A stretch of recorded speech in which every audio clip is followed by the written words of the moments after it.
Bună ziua, băieți și fete, mă numesc Alexandru, am 29 de ani și astăzi mergem să-mi cumpăr o mașină.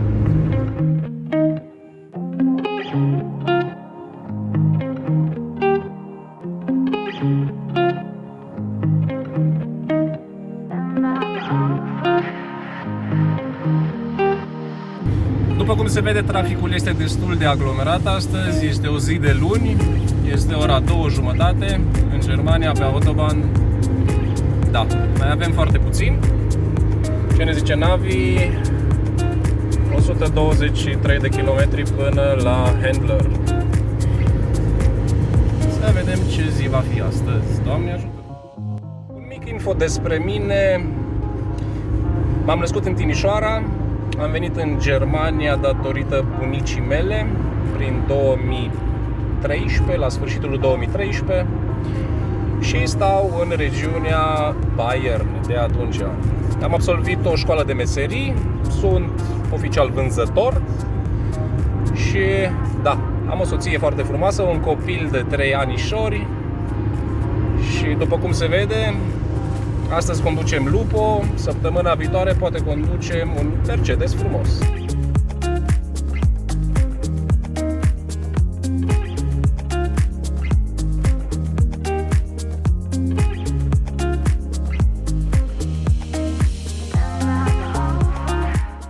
Mașina cu pricina.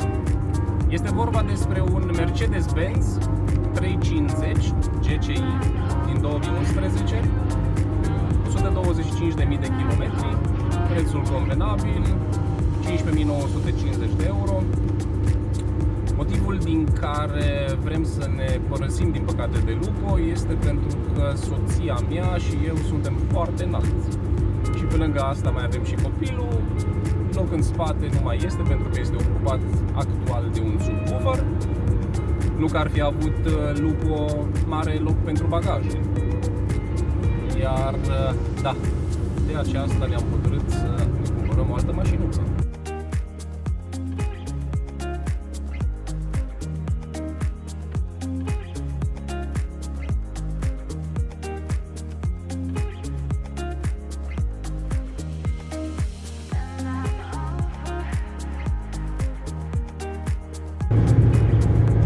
Da, rașaurul nemțesc.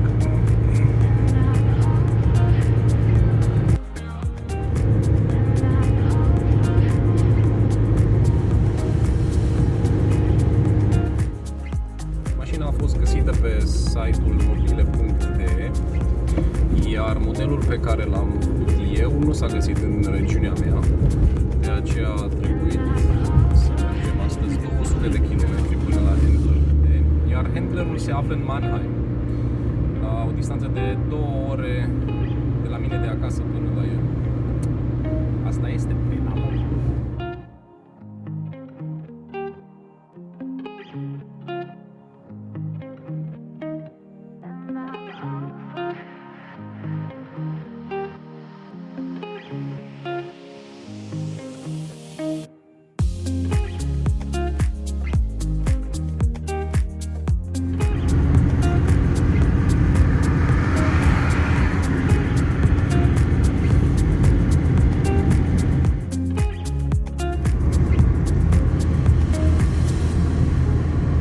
Ce zice navigația? Dacă s-ar și focaliza, mai 4,4 km până la destinație. Ia uitați ce vreme frumoasă avem afară. Tot drumul a fost numai soare, așa ceva foarte frumos. Am ajuns în fața handlerului.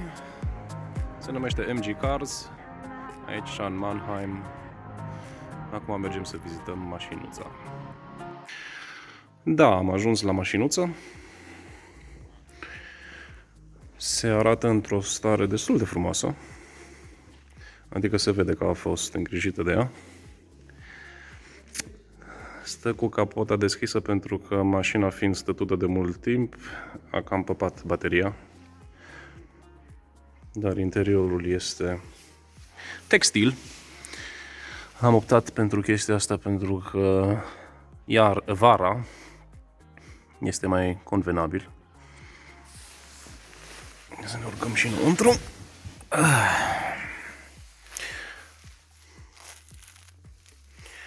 Cutie de viteză automată, 7 rapoarte, navis destul de generos. Inserțiile de lemn sunt, pentru moșuleți ca și mine. Reglaje în scaune, cât și pe ușă. Nu știu dacă se vede pe videoclip, mașina este o culoare albastru închis.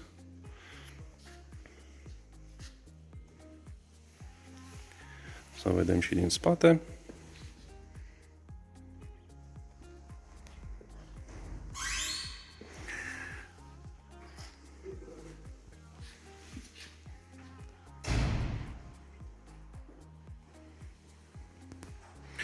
Acum sunt curios să văd când vine băiatul, să vedem ce sunet scoate și motorul acesta. Gata, băieți și fete, contractul a fost semnat, creditul a fost aprobat. Acum așteptăm ca mașina să fie scrisă pe numele meu, ceea ce s-ar putea întâmpla și săptămâna aceasta. Asta înseamnă că mai trebuie să mai vin încă o dată, să ridic mașina. Totul a decurs foarte ok, băiatul este de treabă, ce pot să zic, tânăr, 25 de ani, un băiat de treabă, mașina arată în stare impecabilă, de proveniență direct de la Mercedes, bănuiesc că fusese mașină pentru uz personal. Da, acum așteptăm, am emoții mari. Să vedem ce o să iasă. Cer scuze pentru calitatea videoclipului, dar s-a lăsat și întunericul. Este deja seară și ne-am și uitat foarte mult și în detaliu la mașină.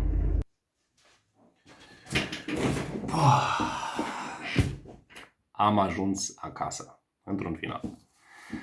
După o cursă de 200 de kilometri cu Lupo, țin să vă zic, oameni buni, că nu mai am niciun chef de viață. Totul a decurs conform planului, a fost ok, drumul a fost super, băieții au fost de treabă. Mașina este foarte frumoasă. Acum trebuie să așteptăm până pe săptămâna viitoare, cel târziu, să-mi vină niște acte de la bancă acasă, iar după aceea pot să merg să o ridic. Bineînțeles, mașina va trebui înscrisă și pe mine odată și odată, dar asta o vom face în alt episod. Între timp, handlerul se va ocupa de mașină, îi va schimba uleiul din transmisie și filtrul din transmisia. Îi va pune niște cauciucuri de iarnă, pentru că aici la noi este o zăpadă de 30 cm și suntem și în luna ianuarie. Ce pot să vă mai zic este că de-abia aștept să merg să o iau, să dăm o tură, să vedem cum se simte, iar să-i facem un review mai în detaliat. În caz că v-a plăcut acest videoclip, nu ezitați să dați un like și un subscribe. Vă mulțumesc pentru efort, iar noi ne vom revedea în următorul videoclip când vom merge să luăm mașina.